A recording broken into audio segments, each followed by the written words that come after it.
Yeah. Well done, lad. Look at me. That was a heavy knockout. I give you that respect. But you will never knock me out. I'm gonna cannot knock me out. You'll live. What I'm gonna do is you can't I'm gonna put my paws. No, you can't knock me out. You know I don't get knocked out. I finish you. I finish you, little man. Get the ass from here. I finish you.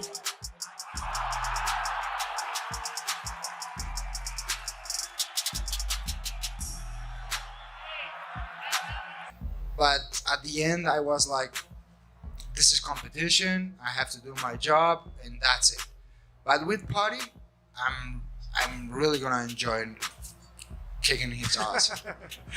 Ilia, after the fight, we saw on the cameras. Paddy Pimblett continued calling out in the ring that he was so eager to challenge Ilia Topuria that he even called him out during a live fan session. Naturally, the push irritated him, and he threatened to smash Topuria's head off his neck and leave him pleading for his life if they ever crossed paths outside the octagon. Pimblett ranted. When I saw him last time, he got an hand sanitizer bottle bounced off his pod. I don't understand you or anything. Back in the cloudy, like what? Hand sanitizer, boy! You. Hey! You wanna Well, you knows your magic name, lad. You're known as hand sanitizer, boy. Although many believed that Topuria would be too much for him, there has been a long history of animosity between them. But it seems that Paddy became even more agitated when Topuria shoved him after he made a vow that he would stop at nothing to get the Topia bout next.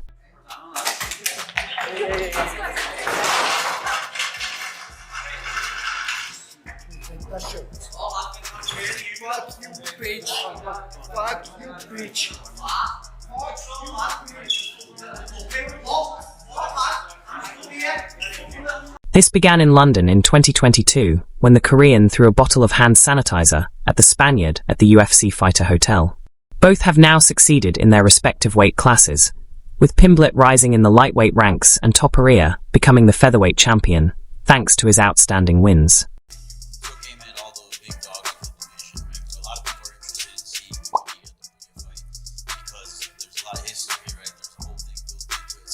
I guess where does he fit, and like how do you see you two crossing paths? Because right now it just seems like he's in the immediate future. He's not in the plan, maybe I'm wrong, but I guess where does he fit in all this?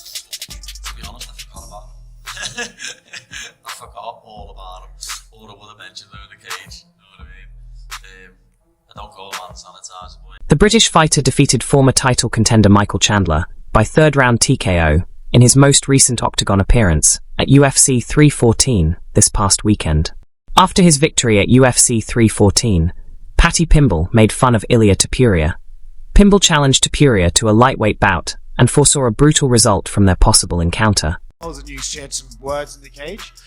If it's a private conversation, I understand, but what, if you're able to share, what was Share like very respectful words with each other. All the respect in the world for Charles. He's a legend. He's a legend, and I have all the admiration in the world for him. He's, as I said, an amazing human being, a role model for all of us. Booed. Is that because you're fighting fan favorite? The bad guy called out Dustin Poirier and Justin Gotti during the Octagon interview. Arman Sarukan and Charles Oliveira Pimblett was questioned about his opinions about Topuria at the post-fight news conference. To tell the truth, I completely forgot about him, else I would have brought him up in the cage. I no longer refer to him as the hand sanitizer boy.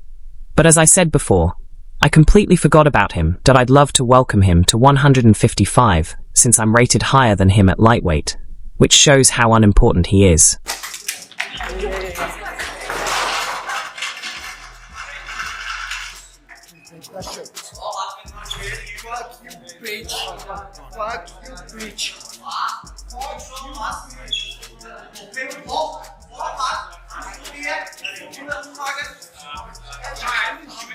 After that, Pimblett issued a severe warning to Topuria, who gave up his UFC featherweight championship to go for the lightweight gold. He seems to be waiting for the championship chance by sitting out. Half the plan for defeating Chandler is what I just done to him. He is much more of a __ than Chandler is, and I will treat him the same way I treated Chandler. Henry Cejudo, the former two-division UFC champion, spoke on Paddy Pimblett's upcoming Octagon appearance in a recent interview with Mike Bone, mentioning a possible bout with Ilia Topuria, adding, "I like Paddy versus Ilia." When they shook hands not so long ago, I always looked at what seemed to be a plot line. However, the meat continues. Paddy's mouth opened. "That's the battle to make," he remarked. Yeah, for sure. Do you believe at some point the American fans will cheer you on? 100%. Maybe with Paddy. Ilia right here, just one quick one for me. Last week we were over at the PI at your open workout and you had a Q&A, and when you were asked about Paddy, you said he needs to win one more fight, and now tonight you're saying I was very excited tonight. So does he need to win one more fight, or is that who you want? Paddy Pimblett joined the panel to discuss the main event and his confrontation with Ilia Topuria at the ESPN post-fight program after UFC 317. Over the past few years, the two men have been talking a lot about one another. Their rivalry dates back to 2022, when they were on the same UFC London card, with Pimblett fresh off a significant victory over Michael Chandler in his most recent bout, and Topuria emerging as the new lightweight champion. It seems like their paths have finally crossed. Pimblett was asked during his interview whether he would be ready to enter the Octagon on Saturday night if Topuria raised his hand. Well, he's already busted up. Oh my goodness. He called it. And knocked him out in the first round. He did it. My goodness. Celebrating already this victory, but this is why. Look at that right hand. Left hook behind it. If you were to fight Paddy Pimblett, do you think that might be at a different weight division? Because he looked like a heavyweight in there. What was going through your mind when Paddy Pimblett stepped in the Octagon? He's fat. He's not someone that looks big because he has that muscle. It's because he's very undisciplined. Did you think it might get physical? I saw fear in his eyes, and the eyes. In response, the Baddy discussed their past relationship and how no two celebrities have had such a personal conflict since Khabib Nurmagomedov and Conor McGregor's battle, which resulted in the biggest fight in UFC history. We have history, and I'm always willing to do that. That conflict sells itself, so you don't even need to market it. You don't really see that two people really hate one another. We haven't seen it since Khabib and McGregor. Two individuals who really despise one another because I detest him and would want to end him with 1 minute remaining in the battle after I've elbowed him 700 times. I want to disfigure him. Ilia Topuria was questioned at his post-fight news conference whether this is the fight he wanted to have next after defeating Paddy Pimblett. He continued by explaining why, after recently facing a string of luminaries for whom he has a great deal of respect, he wants to take on the bad guy the next time out. Shut up. That's what you are. You're a little Shut up. If not, I'm gonna stand up and I'm gonna crash your face right here. Do it then, you little fart. Do it. Do it then, you little... What? Do it. Do it. Come on, do something then. Do something, stand up. All you do, you'll do nothing. You'll do nothing, you little fart. Go and sit back down. Sit back down. Win one more fight, or is that who you want? You're going to tell the UFC you want next? I don't know. Someone from my team told me that Dana was a little bit angry about that. Yeah. That he said that. He said that if he was there, he would not have let that happen. Yeah, but he wasn't there. So, mate, that has to happen. Yes, I want that battle because I had a little bit of a hard time with Charles Oliveira because I actually like him, but I'm going to love stomping his skull with Paddy. Dana White informed the reporters that transporting Topuria to his native Spain is regrettably not an option at this time when they questioned about the possibility. Speaking at the post-fight news conference, White expressed his disapproval of the event and added, "I don't know who the hell let him in there." He had already left his cage-side position when the altercation occurred. White informed media, among them MMA Junkie, that shouldn't have occurred. Let's begin there. Had I not returned to my room, it would not have occurred. Ilia, after the fight, he called in Paddy Pimblett and brought him into the cage, and they had a face-off. Obviously, they've got a long history together. I know there's a lot of options on the table for Ilia, but when he shows that type of interest in a fight, does that make you want to make it? Well, I don't know who the hell let him in there. That should have never happened. Let's start there. I was already back in my room, or that would have never happened. But I don't know. Yeah, I don't know. I don't really think about that stuff tonight, other than, obviously the Van fight. But Topuria's victory raised his reputation in the lightweight division of the organization and represented his second UFC championship across 2 weight classes. But White emphasized that such happy occasions should be handled more carefully.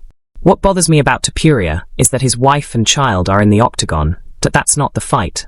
It's just that it shouldn't have occurred. That's not really what we do, and I don't really care whether it's entertaining or not. In addition, he takes home a second championship in a higher classification. The person who let him in made a poor decision. Early on Sunday morning, the former featherweight champion increased his weight to compete for the vacant 155-pound title in UFC 317's main event. Olivia, a previous champion and fan favorite, stood in his way of becoming a member of an exclusive club of fighters. We'll see. We'll see how this plays out. My thing with with Topuria is his wife and kid are in the octagon. That's not the fight it's just, It was fun to watch. It shouldn't happen. It was fun to watch. Wow. That's not really what we do. Give a shit if it was fun to watch or not. It's just that shouldn't happen. Plus, he wins a second title in a higher division, which it was a bad call by. Topuria 28 made a commitment to win the lightweight title with a stunning first-round knockout throughout the build-up to the fight, and he delivered with yet another highlight reel KO that rocked the T-Mobile Arena. It seems that Topuria's defeat over Olivia has opened the door for a retaliatory bout with opponent Paddy Pimblett. Pimblett, a British submission expert, and Topuria have been at odds since 2022. After Topuria called out the cage-eyed, the villain established himself in championship contention in April by stopping fan favorite Michael Chandler in a spectacular fashion.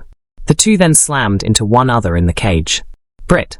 I think your son stole the show in a lot of the embedded series, hitting pads, and he entered the octagon with you, and you gave him a rose when you got the belt. The first thing he told me when I came out from the octagon, why you connect the right punch like this and you didn't did the uppercut? And I'm like, oh, okay, the next time we will try it. As they squared up, Pimblett said to Topuria, "Well done, lad. That was a heavy knockout. Respect, but you will never knock me out." Topuria said, "I'm going to take your head, you little idiot. I'm going to put my balls on your forehead, you little idiot." An enraged Pimple said, "I'll finish you, little man. I never get knocked out." As I say, I literally forgot all about him. That's how relevant he is. I'm ranked higher than he is at lightweight, so I'd love to welcome him to 155, but apparently he's sitting out to wait for the title shot. But that's what I've just done to Chandler. That the blueprint to beat him. He's even more of a midget than Chandler is. I'll do the exact same thing to Ilia than what I've done. And just before pushing the wicked guy, Topuria spoke the words, "Get your bum head out of here." Pimblett was enjoying the moment when security stepped in and led him out of the cage. From the beginning, Topuria played a supporting role, expertly blocking a takedown attempt from Olivia, a submission specialist, after 30 seconds. Obsessed with me, lad, it's heavy. He hasn't stopped tweeting about me all week, lad. He needs to sort his life out. Fucking your mouth, please, loudly, shut up, man. You wanna talk to me like the man to man? You said something about me. I went to your country, I slapped your face, I get at the waist and grin. I walk like a king in your street. Are you talking English? And what then? you did? What you are? You're a little mum. Shut up, if not, I'm gonna stand up and I'm gonna crush your face right here. Do it then. Alright, I don't know what the hell just happened here. Ilia Topuria's name was inscribed in the UFC's history books after his victory against Olivia. Oliveira almost used a heel hook to add yet another submission to his amazing haul. But Topuria maintained her composure and was able to avoid the submission attempt. After referee Mark Goddard ordered Oliveira to get off his back, the two eventually stood up again. But a few seconds later, he was knocked out with a short, crooked right hand and a follow-up left hook that said, "I'm going to put my on your forehead, you little academic."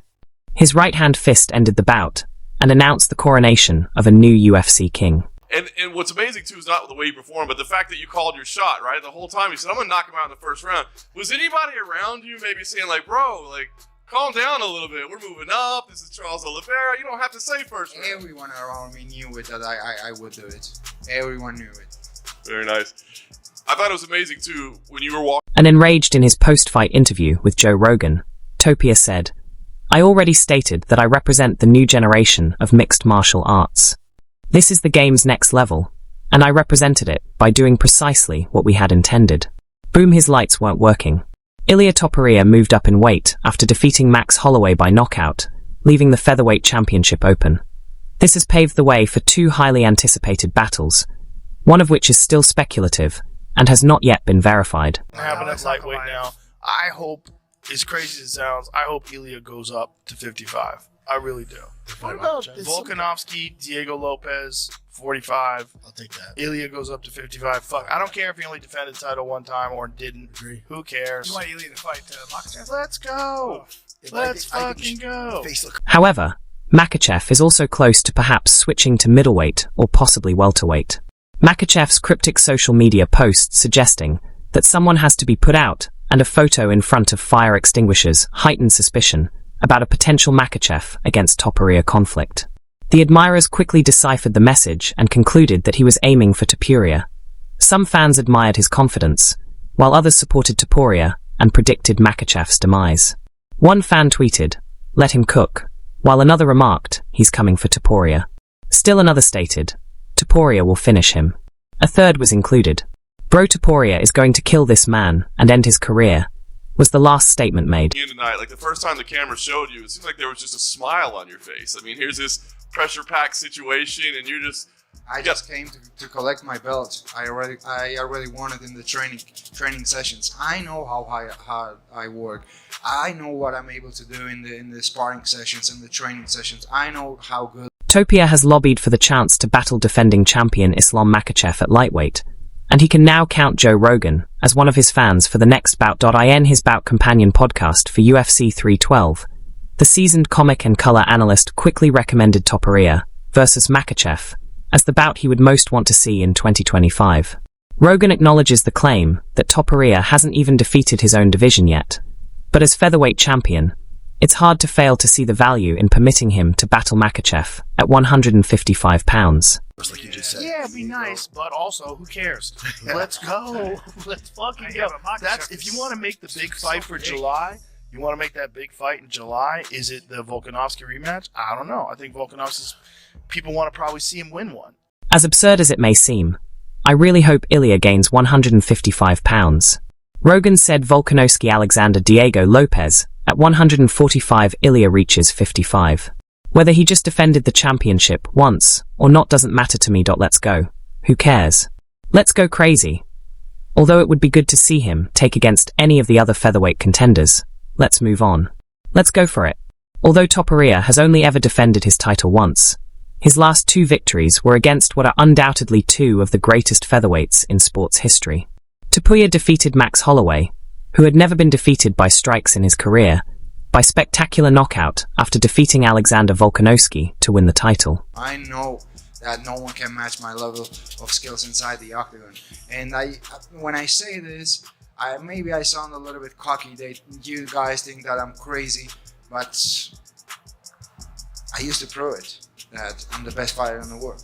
Recently, Topuria's rematch with Volkanovski has been the buzz of the town. However, Rogan would rather the former champion gain another victory to solidify his position before aiming for a rematch. I'm not sure. But Rogan said that Volkanovski fans most likely want to see him win one if you want to schedule the big fight for July. In the first battle, Islam beats him. In the second, Islam knocks him unconscious. And in the third, Ilia knocks him out. Therefore, one decision after two consecutive knockout defeats, you sort of want to watch him defeat a competitor despite the fact that he is a legend. Although Rogan isn't entirely against Topuria versus Volkanovski too, if the UFC goes forward with that bout, it's hard to overlook how the first one ended. Ready to go up a division. There's a tweet from Ilia Topuria that he can go up the weight and he can beat you with no problem. What do you think about that? Не знаю, еще столько соперников и все хотят меня там в первом, во втором раунде финишировать, все говорят об этом, но я же сказал, сделайте 70 килограмм, заходите в клетку. И посмотрим, кто кого финиширует. There's all these opponents, they all say they want to finish me in the first or second round. I already said, if you can make 155, you can get into the cage. Let's talk about it then. Nevertheless, Rogan expects Volkanovski to give it his all in the bout, which isn't how he felt when the Australian recovered swiftly from his knockout defeat to Makhachev and then lost to Topuria. I wouldn't be opposed to a rematch. Rowan said that Topuria versus Volkanovski is one of those matches where I want to see, and I hope Alex is fully recovered. But he shouldn't have fought him so soon after Islam knocked him out 3 months earlier. 4 months later, he took a shot. To take on Paddy. Ilia Topuria is prepared. Paddy's supporters feel that his recent achievements are sufficient to secure him a bout against a fighter of Topuria's quality, despite the fact that they firmly believe he isn't ready for Topuria yet until he fights another top 5 fighter. In addition, some people think that the battle is thrilling to watch and that it sells itself. That's it for now. What do you think? Stay in touch with us by subscribing to our YouTube channel for the finest news, events, and happenings in the boxing industry. Don't forget to enable alerts so you can be informed when we post high-quality material like this. Peace till the next time.